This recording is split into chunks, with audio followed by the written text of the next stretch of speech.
네, 동유럽 우크라이나에서 일어난 전쟁과 중동의 가자와 레바논에서 일어난 전쟁이 제3차 세계대전으로 확전할 수 있는지 그것들을 살펴보겠습니다. 먼저 세계대전이 되려면 어떤 조건들이 있어야겠죠. 그 조건은 동맹과 동시전이라고 볼 수가 있겠습니다.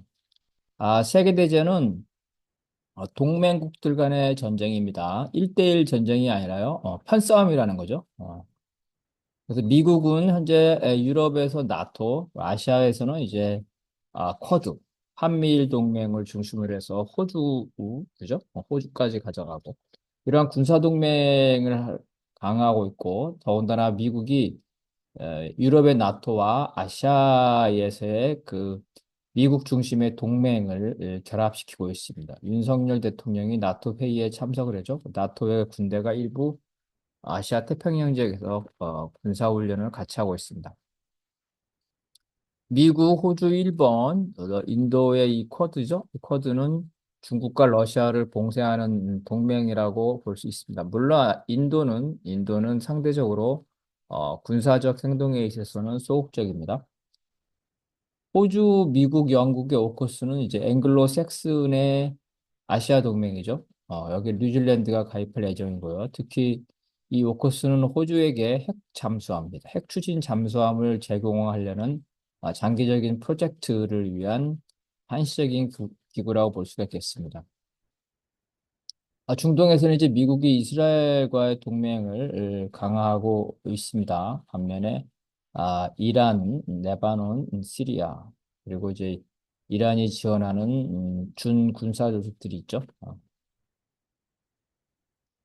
그래서 이제 그 미일 동맹과 한미 동맹을 기반으로 해서 아시아에서는 이제 한미일 군사 공조 강화되고 있고 이 대만 관계법 1979년에 만든 법입니다.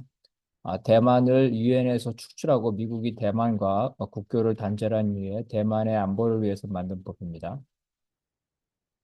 이러한 오커스 쿼드 등을 볼 때 이러한 미국 중심의 동맹이 사실상 완성됐다 이렇게 볼 수가 있겠습니다. 반면 이제 러시아, 중국, 이란 등은 역시 이제 낮은 수준의 동맹을 유지하고 있습니다. 최근에 어, 조선과 러시아가 군사 동맹을 맺었죠. 군사 동맹을 맺었고 조선과 중국은 기존의 동맹이 있지만 아직은 군사 동맹으로 발전하지 않고 있습니다. 이란과 북은 동맹은 없지만 서로 군사 협력을 하고 있는 상태라고 볼 수가 있겠습니다. 그래서 러시아, 중국, 북한, 이란 등은 반미전선에 있지만 본격적인 군사 동맹으로는 아직은 나아가지 못하고 있다. 무기 지원이라든지 이런 거죠. 그래서 이제 북러 동맹은 2024년 올해 새롭게 군사 동맹 수준으로 강화됐고 러시아에 의해서 통과가 됐습니다. 북중 동맹은 1961년에 이미 되어 있는 겁니다. 그래서 북중러와 그다음에 쿠바, 베네수엘라 등까지도 포함해서 이러한 미국에 대항하는 동맹이 형성되고 있습니다. 쿠바는 최근 32개의 극초음속 핵미사일을 발사할 수 있는 러시아의 핵추진 잠수함이 이 쿠바의 아바나항에 입항했습니다. 미국 플로리다 본토와 160km에 떨어져 있기 때문에 중거리 미사일을 발사한다면 미국이 전혀 방어할 수 없는 그러한 지역이 바로 이제 쿠바의 아바나라고 보겠습니다. 2024년 7월 중국과 벨라루스가 12일 동안 폴란드 수도 바르샤바에서 동쪽으로 200km 떨어진 거죠. 그리고 우크라이나 북부 국경과도 거리가 50km밖에 안 되는 벨라루스의 브레스토라는 곳에서 합동 군사 훈련을 했습니다. 이글 어설트라는 군사 훈련을 했습니다. 벨라루스죠. 벨라루스는 러시아, 푸틴의 동맹입니다. 군사 동맹 수준입니다. 벨라루스의 핵 미사일까지 있습니다. 이러한 벨라루스와 중국이 공동으로 군사 훈련을 했고, 이거는 이제 벨라루스를 지키기 위한 군사훈련이기 때문에 나토에 대항하는 훈련입니다. 물론 이들은 이제 야간 착륙, 인구 밀집 지역의 전투 등 특수부대를 동원한 대테러 작전이라겠지만 나토를 겨냥한 게 분명합니다. 이번 합동 군사훈련은 벨라루스가 7월 4일 상하이 협력기구에 정식으로 회원국이 된 이후에 첫 번째 훈련입니다. 상하이 협력기구는 중국과 러시아 중심으로 가는데 물론 중국이 중심입니다. 정치, 경제, 군사적 협력기구, 중앙아시아죠. 중앙아시아의 동익국가 연합 쪽 그때 국가들이 다수 포함된 군사훈련을 불규칙적으로 하고 있습니다. 중국이 접경 지역이 아닌 벨라루스까지 군대를 파견해서 러시아의 맹방과 해외 군사훈련했다는 점은 미국, 나토에게 도전장을 낸 거고 중국과 러시아의 군사 협력이 또 다른 차원으로 글로벌 차원으로 확대되고 있다는 거죠. 그래서 미국 중심의 동맹과 여기에 대항하는 북중러 동맹이 형성되고 있다는 거고요. 세계대전은 하나의 전쟁터가 아니라 복수의 전쟁터를 필요로 합니다. 이미 우크라이나 전쟁, 동유럽의 우크라이나 전쟁은 벌써 수년째 지속되고 있고요. 가자 전쟁, 이스라엘과 팔레스타인의 가자 전쟁이 이미 레바논으로 확대됐죠. 그리고 이스라엘과 이란과도 전쟁 중입니다. 서로 미사일을 주고받았습니다. 그래서 이런 중동과 동유럽에서는 국가뿐만 아니라 레바논의 헤즈빌라, 그죠? 레바논 헤즈빌라, 시리아, 예멘의 미국에 반대하는 군사 수준까지 포함해서 이미 열전, 실제로 총탄과 미사일을 주고와서 사람이 죽어가는 열전이 이미 확대되고 있습니다.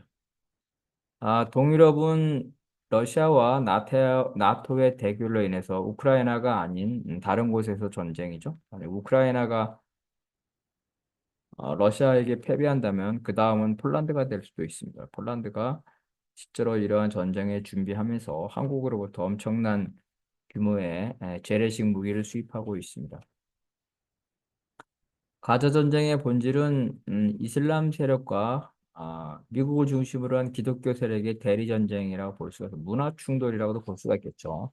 물론 미국은 이걸 테러에 대한 대항이라고 보는데 사실은 종교 전쟁이라고 볼 수가 있겠습니다. 미국은 시리아, 이란, 쿠바, 베네수엘라, 그죠? 한반도와 대만도에서도 군사 대립을 하고 있습니다. 저강도 전쟁이라고 얘기를 합니다. 저강도 전쟁은 미국의 작전 계획에 따르면 대만과 조선 등 이러한 가상 적국이죠. 가상 적국의 근처에서 이러한 가상 적국들을 예상하는 거죠. 공격을 가장하는 군사훈련입니다.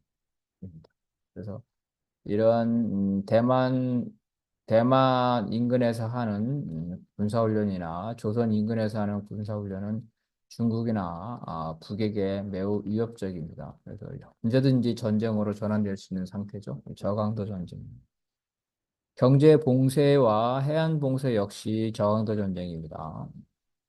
조선에 대한 경제 봉쇄와 실제로 조선에 대한 해안 봉쇄도 실제로 이루어지고 있습니다.